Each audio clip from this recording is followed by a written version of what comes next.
This video is brought to you by patreon.com/worsttake. Get access to exclusive live streams and Discord servers, on-screen shoutouts, and early access to some videos when you join now. Help make sure that we can continue to make content like this by supporting the Patreon. Links are in the description down below.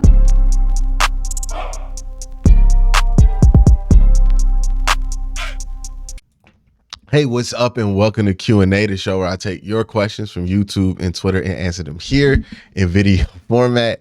Before we get started, I just want to say thank you to everybody who's asked these questions. I know it's been a long summer, and as far as things happening for the Cleveland Browns, there hasn't been as much. There's been a lot to talk about, and I've been talking about it nearly every day during the offseason, but this hasn't been an exceptionally dysfunctional or chaotic offseason. And while that means less news, it also means, I think, good things for this football team.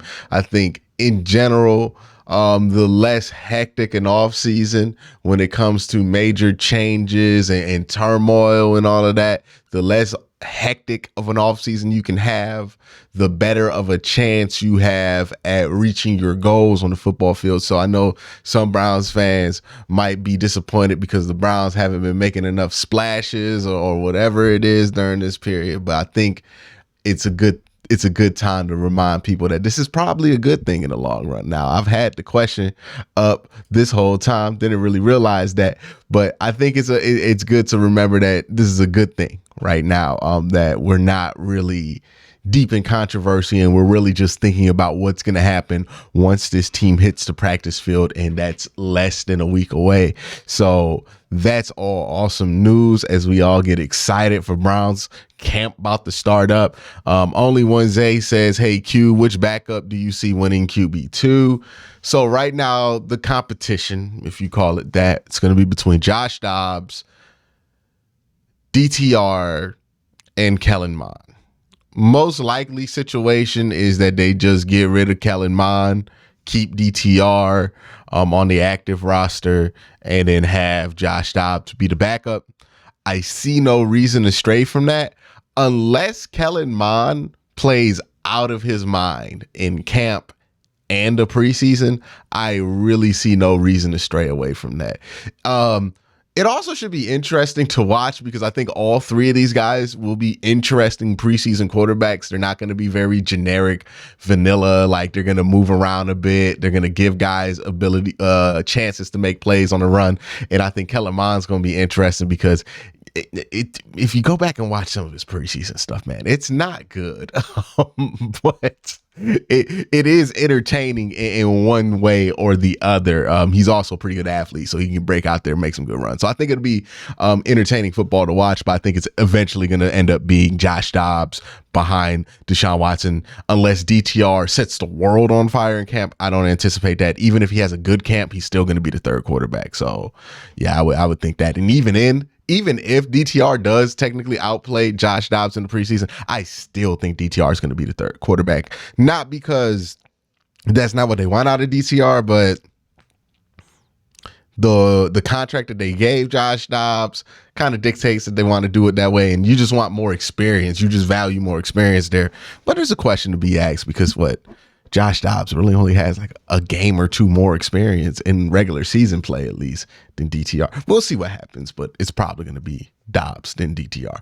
All right. Ascendant says, hey, Q, what are your thoughts on Isaiah Thomas, the defensive end? Thought he showed some flashes last year, but the edge room is getting crowded. You know, I was talking to Jake Burns about this, and it was a little small aside that we had in our conversation. But I think we have to look at the edge position more like we look at defensive backs, where a team will have a bunch of defensive backs, but within the category of defensive backs, there's a bunch of different subcategories, right?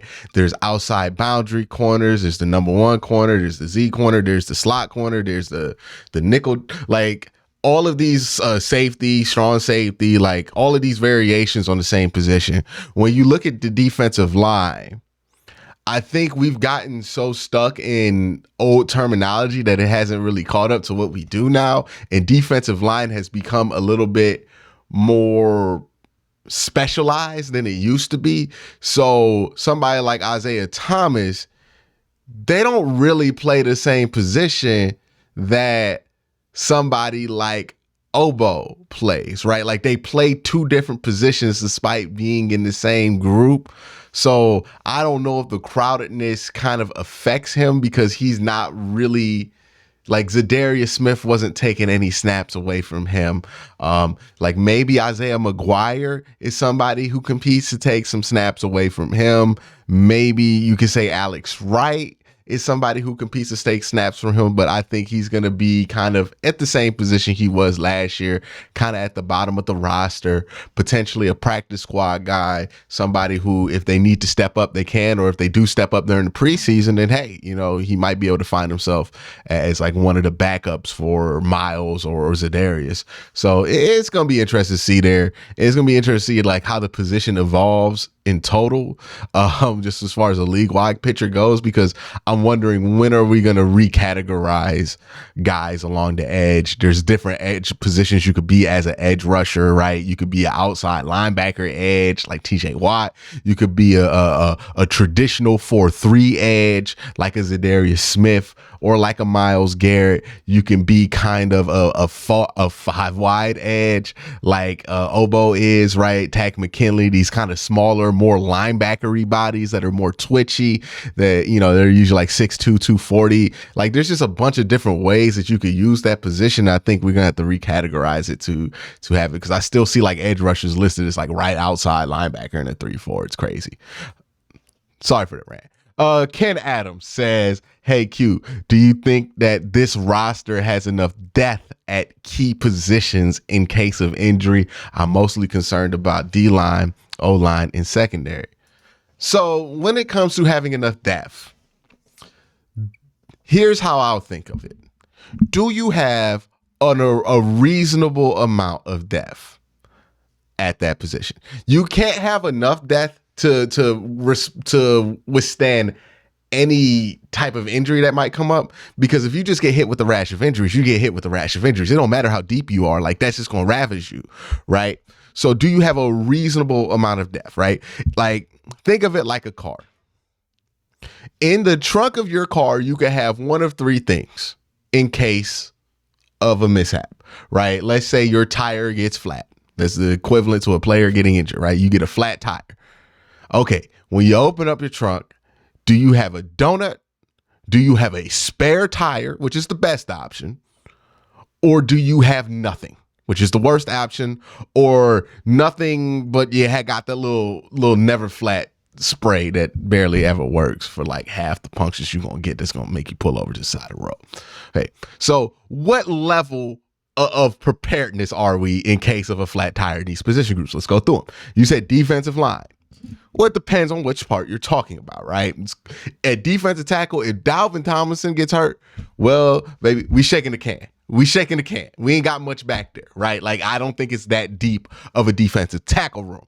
If Myles Garrett gets hurt, that's the whole car anyways, right? Zadarius Smith gets hurt, we got something back there.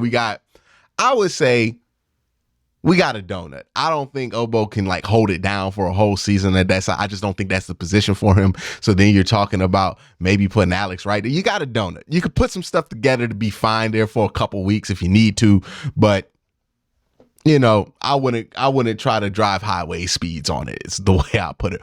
Offensive line, you got some spare tires on the offensive line now. Like that's not that you're deep enough at offensive line, right? If Jack Conklin goes down, oh, just throw DeJuan Jones in there. That's a spare tire that's bigger. You also have James Hudson, who could swing both sides of that tackle room. He is kind of like a donut for like Jed Wills or anything else like that. But you have options there if you get injuries on the offensive line. So I think you're deep enough there. The secondary, if like Denzel Ward goes down, you can move over Martin Emerson. You can move some pieces around. I think you're plenty deep at secondary. So if we're using my analogy, right, what level of roadside preparedness do you have in your trunk? Are you tire guy? Are you donut guy? Or are you never flat can guy? Or nothing guy, right? Defensive tackle, we got nothing. Basically, we got a can of never flat when it comes to the defensive line. Offensive line, we got a spare tire, we cool. Secondary, we got a spare tire, we cool.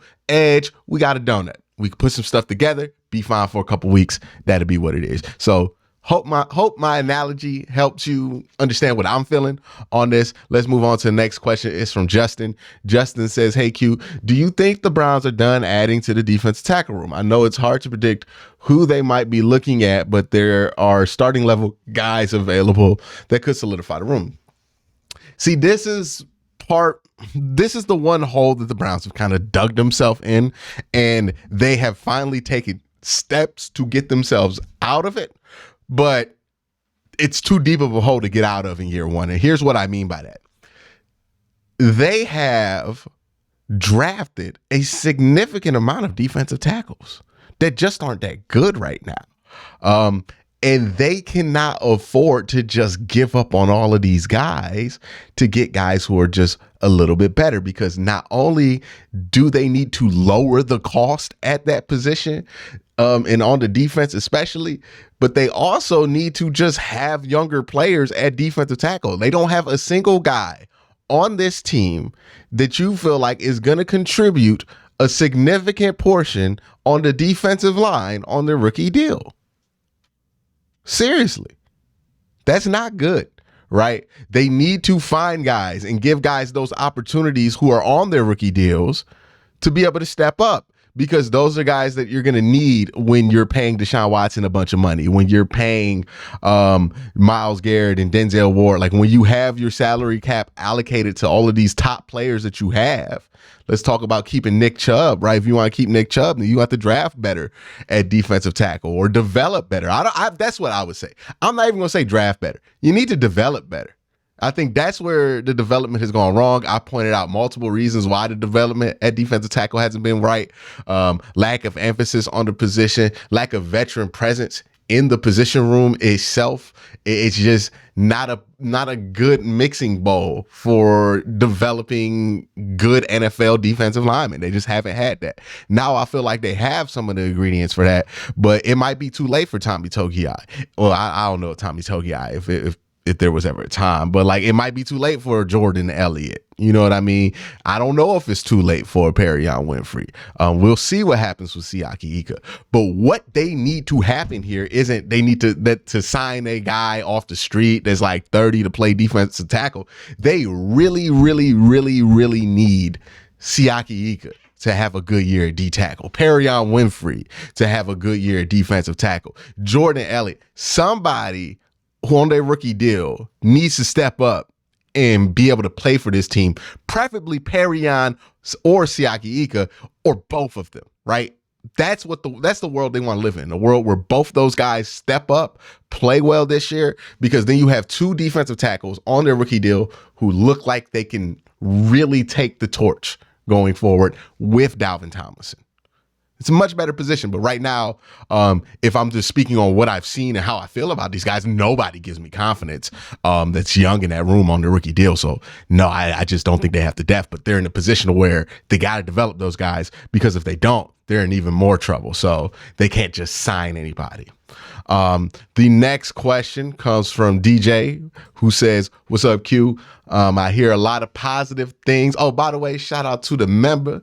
DJ's a member. Appreciate that. Hopefully you one of the guys about to get their badge upgraded in a few days, because after 1 month, you get the new badge there too. So he says, what's up, Q? I hear a lot of positive things about our Cleveland Browns, and most of it revolves around Deshaun Watson being 2020 Deshaun Watson. My question is pretty simple and more opinion-based. What's your confidence level on a scale of 1 to 10 that he will be back to the all-star caliber player he was? I'm pretty confident that he's back, but what say you? By the way, keep up the all-star caliber content coverage of the Cleveland Browns. Appreciate it. All right. So I'm at a 7 out of 10. And some people are going to think that's too high, and some people are going to think that's too low. I think that's just about right. 7 out of 10. I am much more confident than not. I am fairly confident that he's going to come back and play, but I'm also not so confident that I'm willing to say he's back without seeing him put a stretch of games together. 7 out of 10 is where I'm at on the confidence level. Anything higher than that makes me feel like I'm saying he's back without really seeing it. And when I say see it, I don't mean just one good game. He had a good game last year. I mean like a stretch of good games, like 3 good games in a row, or 4 out of 5 good games, or you know what I mean? Like he needs to put together a really solid month of work for me to be like, hey, he's definitely back. And I think that's 7 out of 10. I feel like it's happening. I feel like what I see, all these things are in the right direction. But without being able to see it, I don't know if I can get any higher than a 7 out of 10. Maybe I can get to a 7.5 or 8 if he has like some bomb preseason drives. I'm starting to see it be more tangible in something that's much more similar to game action.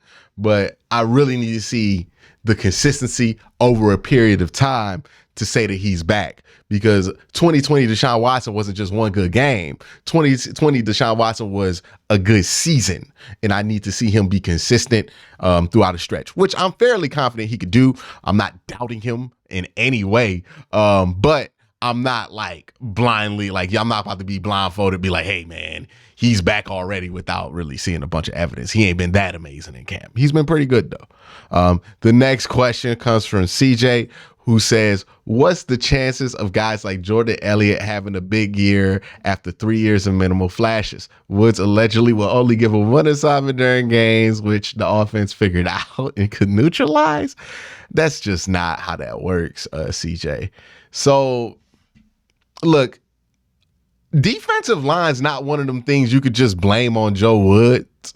And that's why I'm not coming out here like, hey, Perrion's going to look amazing, even though I like Perrion. I'm not coming out here saying these defensive linemen that stunk last year are going to automatically be different players, because like Jordan Elliott wasn't being beat last year because he was doing the same move over and over again. He was doing different moves. I saw the tape. He wasn't good at any of those moves. Like, that's just what the cold reality is of it.